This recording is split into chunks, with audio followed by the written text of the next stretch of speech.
Saksakallan gunarnavasya Vande Guru Sri Charanarvindam.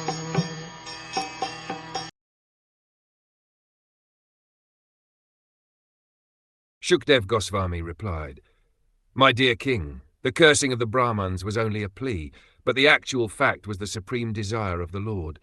He wanted to disappear from the face of the earth after dispatching his excessively numerous family members. He thought to himself as follows." In this verse, the word Tyakshan is very significant in relation to Lord Sri Krishna's leaving his body. Since he is the eternal form of existence, knowledge and bliss, his body and his self are identical. Therefore, how is it possible that he would leave his body and then disappear from the vision of the world? There is a great controversy amongst the non-devotees or Mayavadis about the mysterious disappearance of the Lord, and the doubts of those men with a poor fund of knowledge have been very elaborately cleared by Srila Jiva Goswami in his Krishna Sandarbha. According to Brahm Sanhit, the Lord has many forms. It is stated therein that the Lord has innumerable forms, and when he appears within the vision of the living entities, as Lord Krishna actually appeared, all such forms amalgamate with him.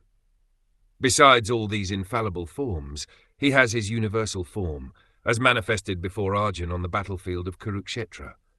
Here in this verse the word Sphitam is also used, which indicates that he left his gigantic universal form called the Virat Rupa, not his primeval eternal form, because there is hardly any possibility of his changing his form of Sakshidananda. This simple understanding is at once realized by the devotees of the Lord, but those who are non-devotees, who perform hardly any devotional service to the Lord, either do not understand this simple fact, or purposely raise a controversy to defeat the eternity of the transcendental body of the Lord. This is due to the defect called the cheating propensity of the imperfect living entities. By practical experience also it is seen up to the present day that the Lord's transcendental form is worshipped by devotees in different temples, and all the devotees of the Lord factually realize that the form of the deity in the temple is non-different from the form of the Lord. This inconceivable performance of the internal potency of the Lord is described in Bhagavad Gita, Naham Prakasha Savasya Yogamaya Samavrita. The Lord reserves the right of not being exposed to everyone.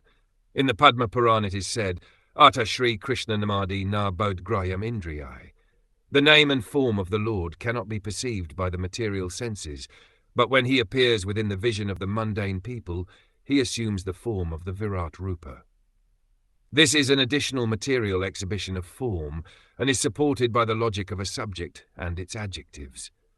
In grammar, when an adjective is taken away from the subject it modifies does not change. Similarly, when the Lord quits his Virat Rupa, his eternal form does not change, although there is no material difference between himself and any one of his innumerable forms. In the 5th canto it will be seen how the Lord is worshipped in different planets in his different forms, even now, and how he is worshipped in different temples of this earth also. Srila Jiva Goswami and Srila Vishwanath Chakravarti Thakur have very elaborately explained this incident of the Lord's disappearance in their commentaries, quoting various authentic versions of Vedic literatures. We purposely do not include them all here, to avoid an increase in the volume of this book. The entire matter is explained in Bhagavad Gita as quoted above. The Lord reserves the right of not being exposed to everyone. He always keeps himself out of the vision of the non-devotees, who are devoid of love and devotion, and thus he puts them still further away from the Lord. The Lord appeared on the invitation of Brahma, who prayed before the Kshirodakashayi Vishnu, and therefore when the Lord appeared, all the forms of Vishnu amalgamated with him, and when the mission was fulfilled, all of them disintegrated from him in the usual course.